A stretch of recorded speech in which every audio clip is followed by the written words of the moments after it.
Assalamualaikum warahmatullahi wabarakatuh. Bismillah, alhamdulillah, wa syukurillah ala nikmatillah, la haula wala quwata illa billah, amma ba'du. Pemirsa, ketemu kembali dengan Kilamang Putra. Salam budaya warisan Nusantara. Pemirsa, di kesempatan ini saya akan melanjutkan keterangan-keterangan saya tentang Sandikolo, Bumi Mojopahit. Pemirsa, di kesempatan yang lalu dijelaskan bahwa Bre Kertabumi, penguasa Keling, membawa masalah tentang perbatasan antara Keling dan Wengker. Karena prajurit-prajurit Wengker menancapkan bendera-bendera di perbatasan tanpa memberitahu penguasa Keling. Apalagi bendera-bendera yang ditancapkan di perbatasan ini melampaui batas yang telah ditentukan, sehingga bendera itu menancap di wilayah kekuasaan Keling. Oleh sebab itu, oleh Bre Kertabumi sebagai penguasa Keling memerintahkan kepada patihnya Gagak Ketawang agar mengambil tindakan seperlunya. Dan oleh Patih Gagak Keling menugaskan kepada Kanuruhan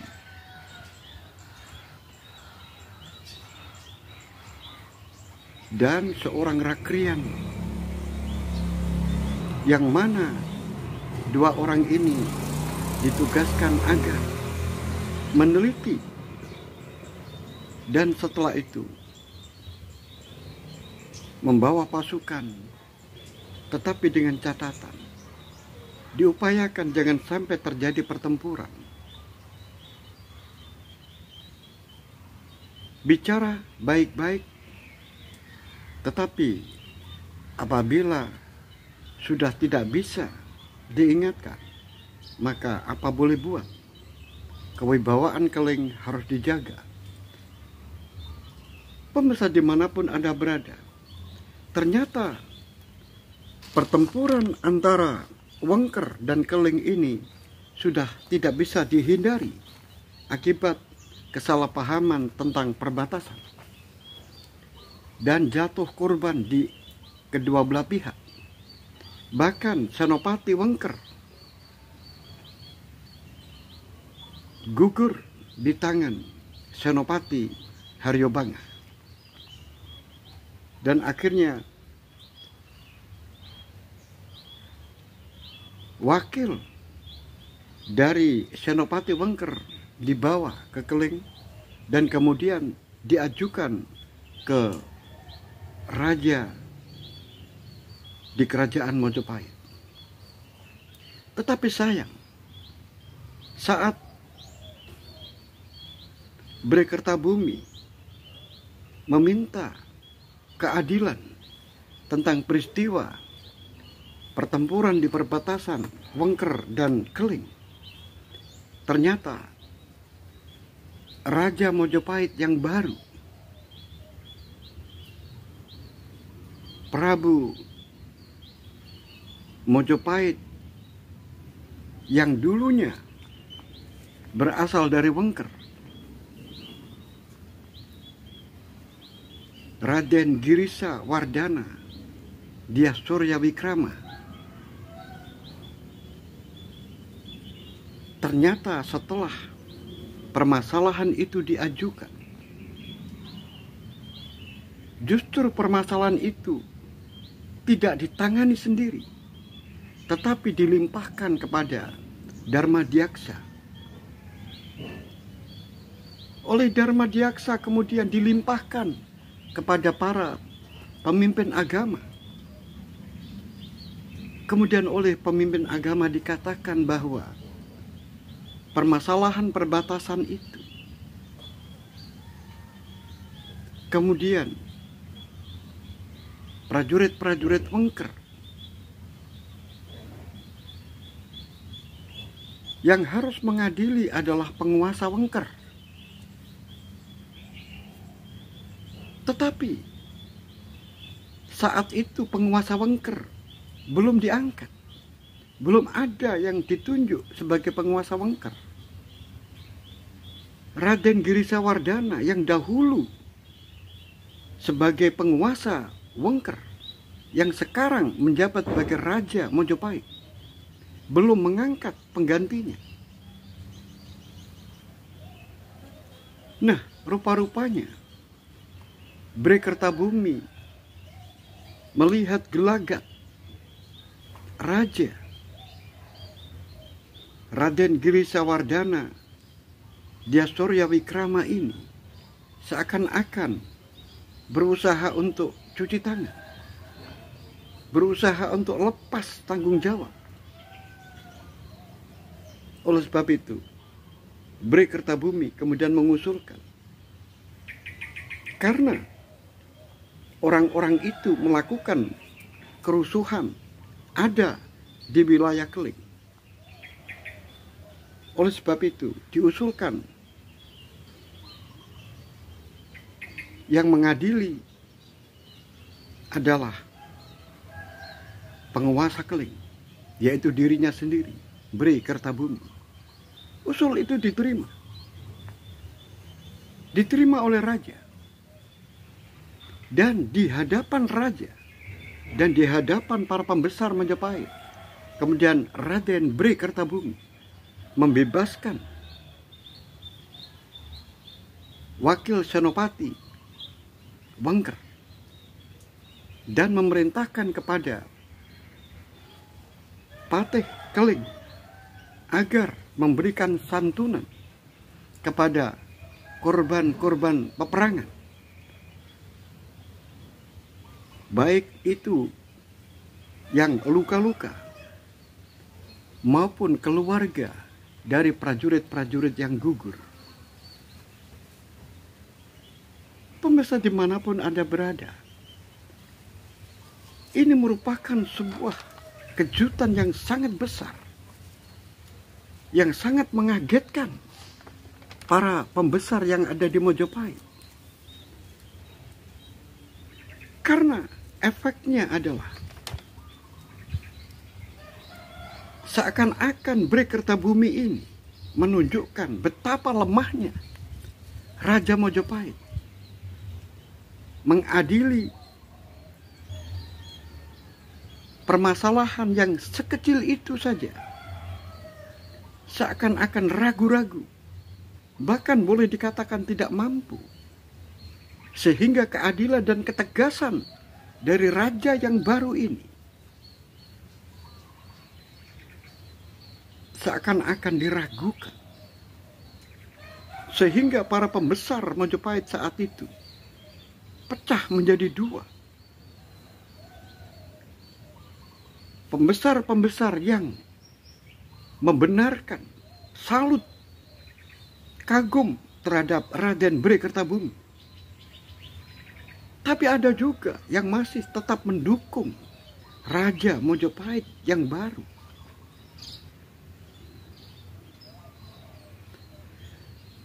Oleh sebab itu,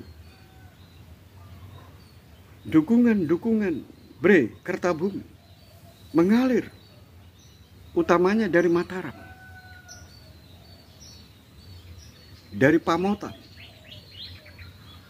dari Wirobumi, bahkan dari Bali dan Madura.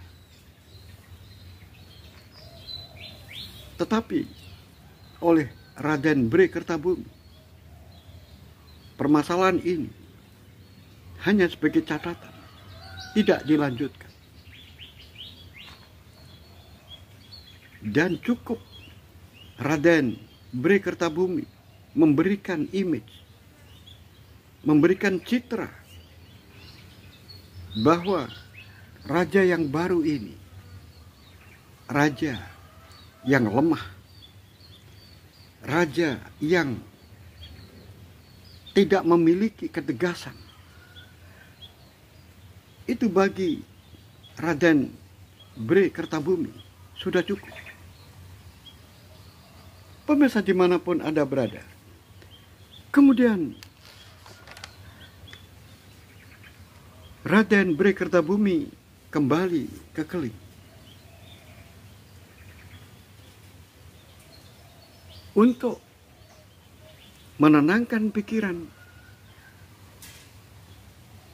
maka Bre Kertabumi melakukan refreshing, yaitu ingin pelesir ke sebuah tempat. Kebetulan sekali Permaisuri Dewi Amorawati sudah sejak lama ingin jalan-jalan. Oleh sebab itu, Bre Kertabumi kemudian mengajak permaisurinya untuk mengunjungi sebuah tempat, yaitu Pasir Putih yang berada di daerah Blitar. Pemirsa dimanapun Anda berada, Pasir Putih, pantai Pasir Putih di Blitar Selatan. Kalau sekarang mungkin tepatnya adalah di sebuah lokasi wisata pantai Pasetran, Gondomayit, yang berada di desa Tambakrejo, Wonotirto, Blitar. Memang tempat itu sangat indah. Dan Blitar merupakan kadipaten bagian dari wilayah Keling.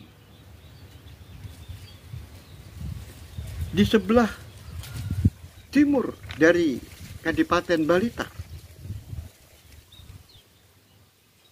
adalah Sengguruh. Sengguruh itu tidak masuk wilayah Keling. Sengguruh merupakan batas antara Keling dengan Singosari.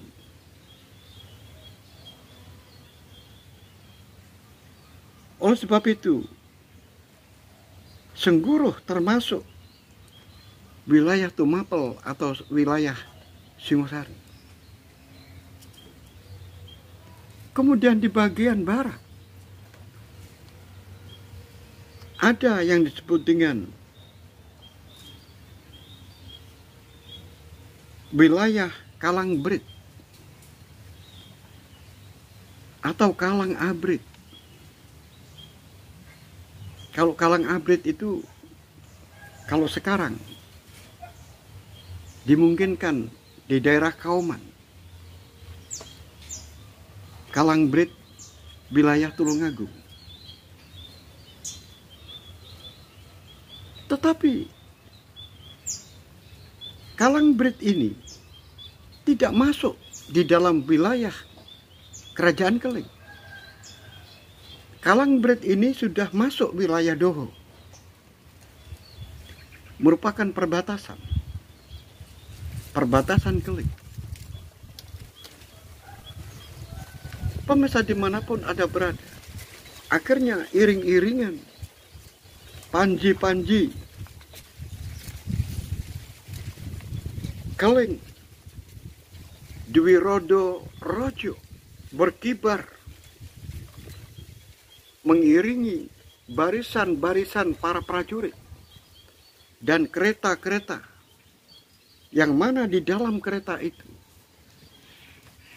tentu saja ada Raja Bre Kertabumi dengan permaisurinya, dan kereta-kereta yang lain adalah kereta-kereta yang ditumpangi oleh para pembantu-pembantu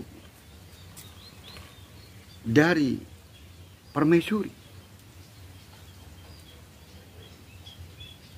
Dan sisanya kereta-kereta yang lain adalah berisikan perabot, peralatan, dan bahan-bahan makanan yang tentunya dipakai sebagai persediaan dan peralatan yang dipakai untuk mempersiapkan perkemahan yang ada di tempat itu. Pemirsa dimanapun Anda berada, setelah sampai di wilayah yang dituju, yaitu Pasir Putih Mbalitar,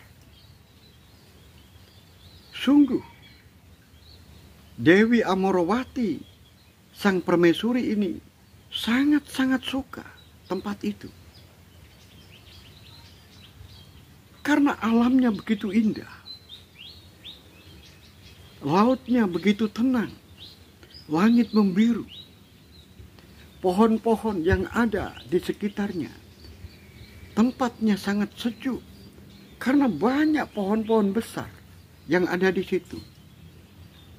Oleh sebab itu, para prajurit yang lain kemudian menambatkan kudanya, dan mereka juga yang sebelumnya raja datang, para prajurit sudah ada di tempat itu, kemudian membersihkan tempat-tempat yang ada di situ, mengamankan daerah itu dari bahaya-bahaya, baik itu bahaya dari binatang-binatang buas dan binatang-binatang melata, dan juga mengenali daerah itu terlebih dahulu, karena di daerah situ banyak kepiting-kepiting yang naik ke pantai. Oleh sebab itu, para prajurit harus mengenal tempat itu terlebih dahulu, dan mereka sebelum raja itu datang, mereka sudah ada di sana. Nah, sekarang raja dan rombongan sudah datang, maka mereka menyongsong kehadiran raja itu. Pemirsa dimanapun Anda berada, setelah para ceti, para pembantu permaisuri ini turun dari kereta, demikian juga permaisuri dan Raja Keleng, Raden Bri Kertabumi sudah turun. Maka diperintahkan oleh Raja Keleng agar para prajurit mempagar betis daerah-daerah di tempat itu. Jangan sampai ada bahaya yang dapat mengganggu permaisuri. Demikian juga para ceti, para dayang-dayang, agar selalu mengawal Kanjeng Gustinya. Kemana permaisuri itu pergi, maka harus terus dikawal. Baik dikawal oleh para ceti, para dayang, maupun prajurit-prajurit harus terus mengikuti. Ternyata permaisuri sungguh-sungguh sangat suka di tempat itu, sangat senang, bahkan mengajukan kepada Raden Bri Kertabumi, suaminya, agar semalam menginap di tempat itu. Oleh sebab itu, keinginan permaisuri ini tidak ditolak oleh raja. Kemudian raja memerintahkan kepada prajurit-prajurit untuk mendirikan tenda. Tenda yang kokoh. Dan akhirnya Raja Permaisuri dan seluruh prajurit menginap di tempat itu. Pemirsa dimanapun Anda berada, lepas segala pikiran, segala permasalahan kerajaan, tidak diingat lagi, seakan-akan terlupakan. Karena Raja Permaisuri menikmati keindahan alam dan menikmati keindahan malam serta menikmati keindahan pagi dan sore. Akhirnya setelah puas di pantai Pasetran, Gondomayit, pantai pasir putih di Blitar Selatan itu, kemudian kembali ke Keling dengan keadaan selamat. Pemirsa dimanapun Anda berada, kejutan yang luar biasa. 1 bulan setelah permaisuri menginap di pantai pasir putih Blitar Selatan itu, tiba-tiba permaisuri merasa aneh yang ada di dalam perutnya. Dia sering mual-mual, sering muntah, bahkan badannya pun pucat. Akhirnya setelah dilihat oleh para sesepuh yang mengerti tentang perubahan-perubahan fisik permaisuri, maka dikatakan oleh para sesepuh bahwa permaisuri Dewi Amorowati ternyata dalam keadaan hamil. Betapa gembiranya, karena selama ini Dewi Amorowati meyakini bahwa dirinya adalah mandul, karena sudah sekian lama menikah dengan Raden Bri Kertabumi. Bahkan para selir yang belakangan menikah dengan Raden Bri Kertabumi sudah hamil. Tetapi bagi Dewi Amorowati sudah sekian lama menjalin hubungan pernikahan dengan suaminya, tetapi belum juga diberikan keturunan. Nah, sekarang dikabarkan kalau dirinya sedang hamil. Alangkah gembiranya. Oleh sebab itu, kabar gembira itu disampaikan kepada suaminya tepat di Pendopo Agung. Dewi Amorowati tiba-tiba datang ke Pendopo Agung, kemudian simpuh duduk di depan raja. Betapa terkejutnya Raden Bri Kertabumi melihat permaisurinya duduk simpuh di hadapannya. Wahai permaisuri, mengapa kamu duduk seperti itu? Duduk seperti orang sudra di hadapanku. Mohon ampun, Kang Mas. Aku rela menjadi sudra. Aku rela menjadi apapun. Karena pada hari ini aku sangat senang. Kesenanganku ini, kegembiraanku ini dibayar apapun. Bahkan aku menjadi sudra pun aku siap. Duh, kenapa kamu bicara seperti itu, Kang Mas? Kang Mas, saya beritahu, aku sekarang ini sedang mengandung. Betapa terkejutnya Raden Bri Kertabumi mendengar kabar kalau istrinya hamil. Benarkah itu, permaisuri? Benar, Kang Mas. Betapa senangnya. Akhirnya permaisuri ini didatangi oleh Raden Bri Kertabumi, kemudian didudutnya dan didekapnya dengan sangat erat. Karena memang Raden Bri Kertabumi sangat mencintai istri satu ini, yaitu Dewi Amorowati, yang biasa orang-orang memanggilnya Putri Campa.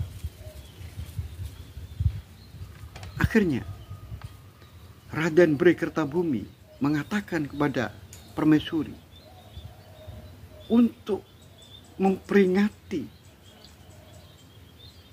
kehamilanmu ini, aku akan mengundang para pembesar-pembesar, yaitu para pendeta Siwa, Sogata,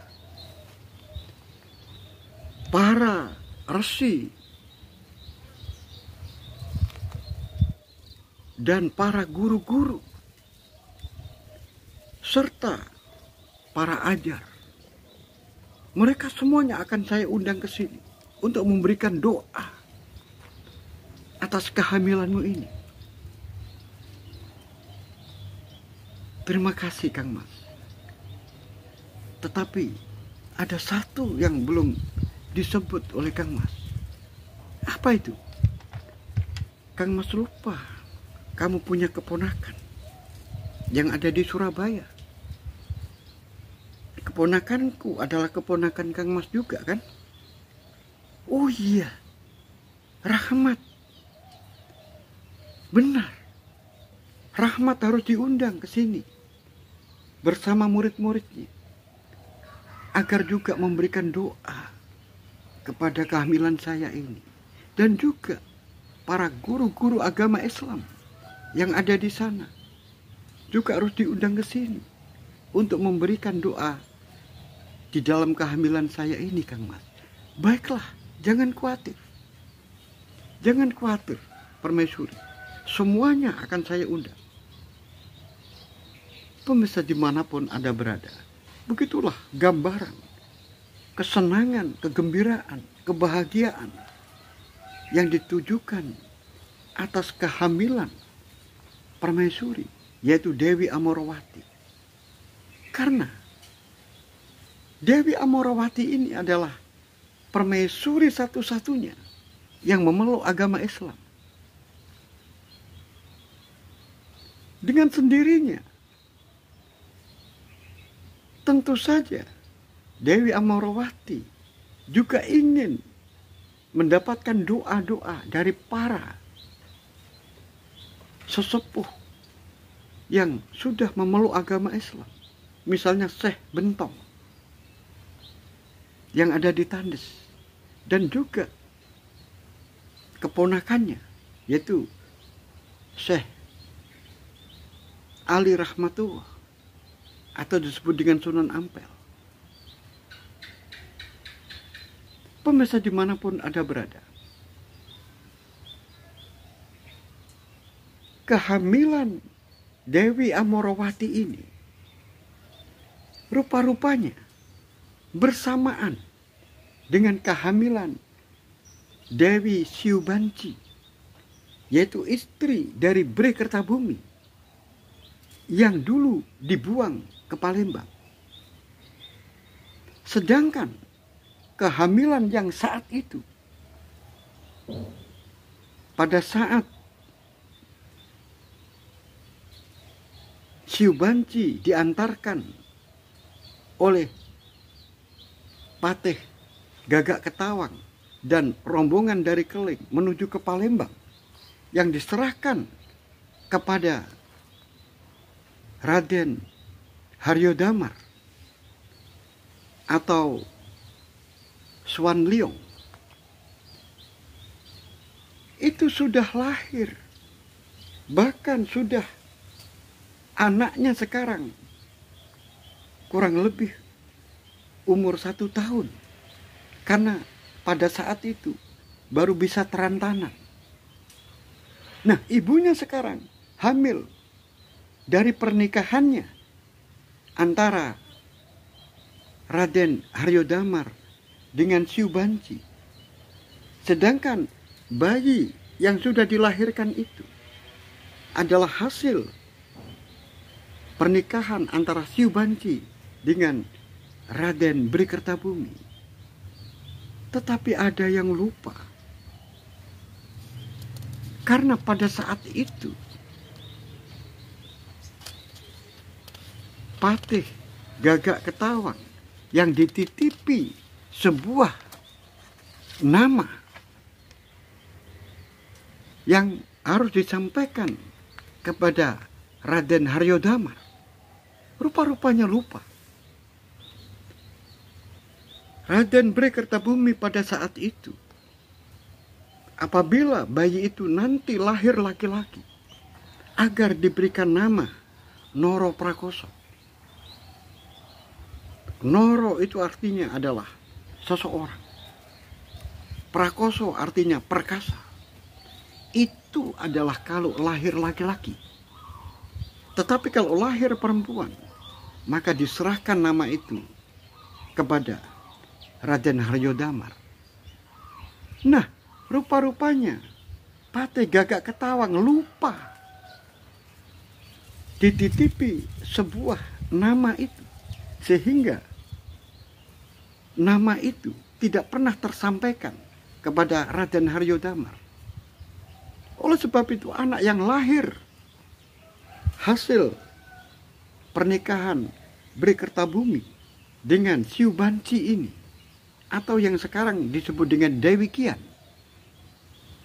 maka anak itu yang sekarang sedang turun-turunan itu diberi nama Raden Jimbun, dan nama Islamnya adalah Raden Hasan. Pemirsa dimanapun Anda berada. Nah, sekarang Dewi Kian atau Siu Banci ini sedang hamil. Itu bersamaan dengan hamilnya permaisuri yang ada di Keling. Oleh sebab itu, bagaimanakah kelanjutan cerita ini? Oleh sebab itu, ikuti terus cerita ini hingga selesai. Sampai di sini akhirul kalam. Billahi taufiq wal hidayah waridha wal inayah. Assalamualaikum warahmatullahi wabarakatuh. Salam budaya warisan Nusantara.